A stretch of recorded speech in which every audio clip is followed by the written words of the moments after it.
it's Marie from Pear Tree Paper Crafts. I'm back with another 12 by 12 process video for you today. And today is documenting a day in May this year when my son and I went to a local duck pond to feed the ducks, and he took his camera and he decided while we were there he would work on a badge for beavers, which is his photography badge. So he decided to start taking photographs of some of the ducks, and then found some of the little ducklings, and they were very, very cute, so he decided he'd take lots and lots of photographs of them. So I then took photographs of him taking photographs. So this particular layout today fits in with quite a few challenges that have been bobbing around in different Facebook groups. The first one is the Go Go Getaway Scrap Lift Challenge. The second one is on Mercy Tiara's 27-day Scrappy Challenge for their Spring Inspiration Challenges. This one is for on this day, you needed to scrap something from a day in May. And the other thing I'm doing is using my Indigo and Blue Kit from Lottie Loves Paper. So mixing and matching lots of things today. So what you've already seen me do so far is use a very small brick stencil that I have with some texture paste and a little bit of blue acrylic paint mixed in to create that brick stencil background. I did it kind of all over the page, did it quite messily, and I purposely didn't fill the stencil in all the places it could have been filled. I decided to leave it looking reasonably uneven on purpose, kind of mirror the bricks that you can see there in the photographs. The second thing you've seen me do is back my cut file. Now that's a cut file from Cut to You. It's a little camera. Now it does come with the words "Oh snap" inside of it. I decided to get rid of those today because I wanted to be able to see the words on the paper that I've chosen that fits just behind that I backed that cut file with. And because that paper's got lots of words on, like relax and happy weekend and things like that, and I wanted to be able to see those. So what you can see me doing right now is going through the 6x6 paperback. It's the Indigo and Blue paper pack, which was an add-on for my Lottie Loves Paper kit, and I'm just taking out pieces of blue that are going to fit nicely with that photograph. I've already backed both photographs in just a piece of vellum. I kind of do that all the time now, just softens the edges. And what you can see me doing now is just chopping down lots of different pieces. I don't want the matting to be perfect. I want it to be kind of a bit uneven, a bit jaggedy all over, and all sort of different colours popping out from different places behind the photographs. I don't want it to look perfect at all.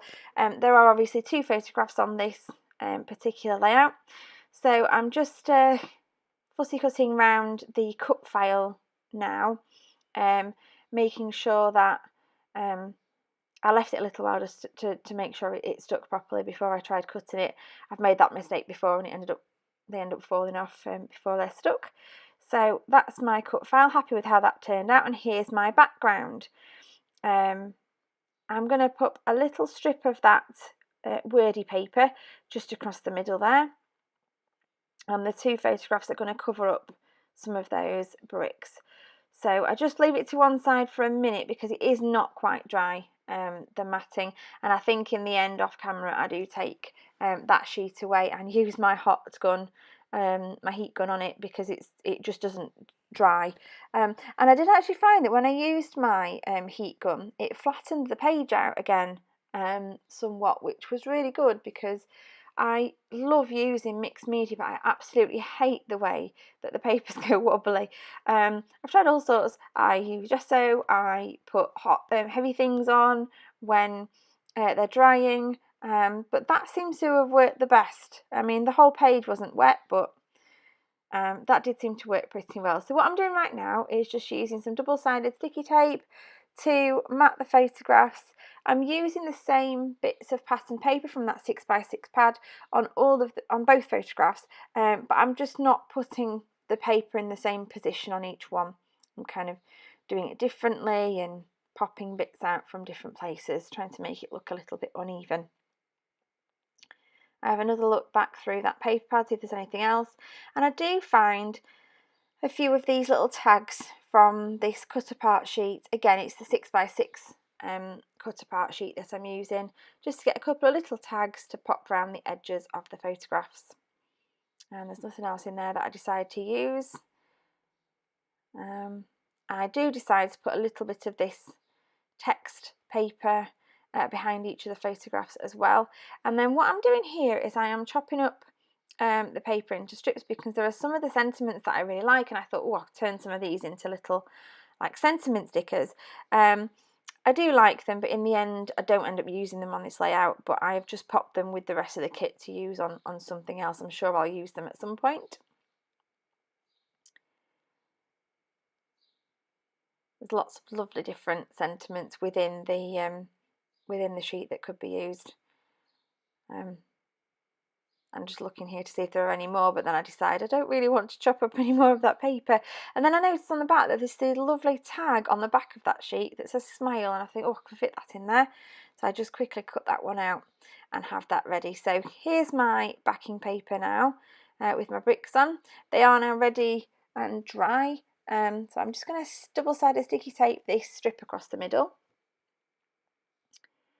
I kind of decided it might not be quite straight, but then it's already stuck at one side, so too late. I have committed, it's staying there.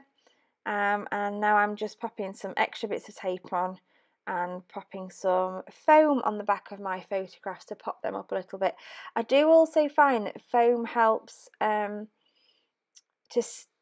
stick better on when you've used like texture paste on a background.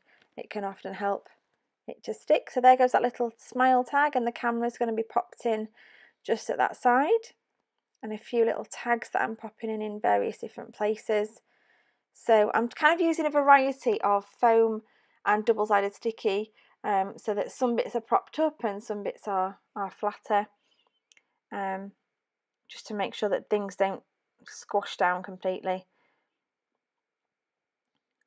Just popping in couple of extra little cut apart pieces that I did, and I'm just going to prop up that camera because some of it's going to overlap the photograph. It doesn't all need to be propped up on foam, some of it just needs to be sticky, so that's where that's going to go. And then I wanted to use these rose gold sentiments because I thought the colour matched really well with the colour of those bricks in the photograph, and I chose the Enjoy Today sentiment, and I wanted to use a couple of the hearts. I did put that lolly in there because we did actually have a lolly while we were there, and we had an ice cream, but in the end I decided it didn't quite fit, so I take that back out again, and instead I use another heart. I'm just using a couple of the stickers from the cardstock sticker pack that came in the main embellishment kit, and then I'm just going through all the different embellishments I've got from that kit. I do pop quite a few pieces in and then take them back out again. I do like that hello that I've just popped above that bottom photograph. I think that stays there in the end. I think the problem with this kit is that all the colours match with what I've done here, but I think it's making sure that I don't end up putting way too much on the page. I do have a habit of, I don't know, is there such a thing as over embellishing? I can do that and add too many bits in, but I'm quite restrained on this one. I don't put too many different pieces in, but I do like that camera. It just fit, and I know I've already got one on there, but I love that foamy camera, so that one went on there, as does that rose gold heart at the top, and as does some of this film strip ribbon. Now this did not come in the kit, this was from my stash. It's a Tim Holtz it's like acetate film strip ribbon, and I absolutely love it.